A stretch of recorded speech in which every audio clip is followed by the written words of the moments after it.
Hello class, here it is, the big bandsaw. That's right, it's a 12-foot blade circulating around two large wheels, and it's going to help you cut your material to width. Let's get some details. That's the name of this tool. Let's tell you about some of the features. Alright, number one, we're going to talk to you about the fence. This item here, this is your fence. That's what you're going to be pushing your material along so that it keeps it straight and at the same distance away from the blade. The fence is equipped with a fence lock. This is going to allow you to move your fence when you need it to move, and it's going to allow you to, when you've got your measurement where it needs to be, lock down so that it is unable to move. So we have our fence lock. We have our measuring tape. When you come to use this tool, you're going to want to make sure that that line in the middle of the plastic is lined up with the measurement that you want. Next we have the on and off switch. I think you'll find which one's which. It says start and stop. I'm more concerned about the one that says stop in the event that you need to turn it off quickly. Another important feature of the bandsaw is down here. This is your blade brake. You'll use this after turning off the saw to slow down the blade so that you can then clear your pieces. Also important to this saw, but not a part of the saw, are the push sticks. These are what you will use so that you do not have to have your hands close to the blade. I'll tell you more about that in a second. Now that you've learned all the parts of this tool, I bet you think you're ready to use this beast. Well, we'll see. Here's a few tips. Before you start, I would recommend that you are certain about the measurement that you've put in here.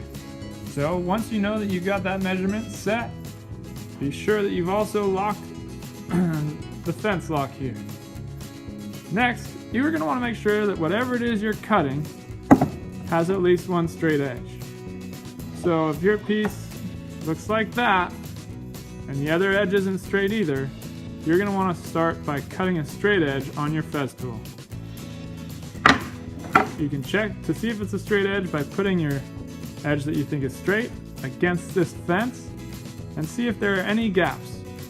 Now, you're going to want to make sure that you always have your straight edge of your material against the fence so that the cut it makes on the other side is parallel. Now that you know that you've got a straight edge on your material and your measurement is locked and loaded, you're ready to cut. So you're going to turn your machine on and you're going to make sure that your straight edge is against the fence over here, and you're going to start to push. Now as you start to push your material through the blade, I want you to make sure that you've got one of your push sticks coming with your left hand pressing tight against your material going this way. That's what's going to keep your material tight against the fence. And then with your right hand, you'll be pushing the material through the blade this direction. So you want to make sure that you never have your hands close to the blade. That's what the push sticks are for. So once you get your hands towards the metal table, you can let go with your hand and grab a push stick to push the material the rest of the way through. If at any point your material starts to come off of the fence and you see a gap between your material and the fence, please stop and back the piece off and try again. Once you've completed your cut and it all looks good, remember to hit the stop button first, and then after you've hit the stop button, hit that blade brake down below so that you can stop the blade quickly. Once the blades come to a complete stop, as with this, you can clear your scraps and material and make sure you take any scraps and either put them in a scrap bin or in the trash and keep your material with you. Alright, now you know how to complete a cut on the bandsaw. Let's review a few things. So, when you're done with your cut, hitting stop, then hitting the brake. Never hit the brake before you've hit stop. That is one of the things you should never do. Also, please never have your fingers over this metal table. Be using push sticks both behind your piece and to the side, and that will keep your fingers on your body. Important things to remember. make sure your material has one straight edge. If it does not, make sure to go back to the fez tool and get yourself a straight edge. Also, once you have that straight edge, remember to always have your straight edge against the fence. Because if you've checked and you have a straight edge but you don't have it towards the fence, then the other edge may not be straight, and then you're ruining your piece because you've cut off the straight edge. There are two things that can really ruin your project. Number one is if you don't have proper tension coming from the left and pressing against the fence.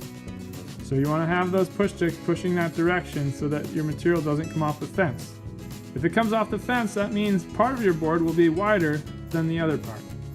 Another way that that same effect can happen is if this fence lock is not tight. And then the person who's doing their job really well and pushing hard on the fence so that the material is tight will actually push the fence away, and then your piece will continue to get wider and wider until maybe you even exit the piece. And then we have ourselves a problem.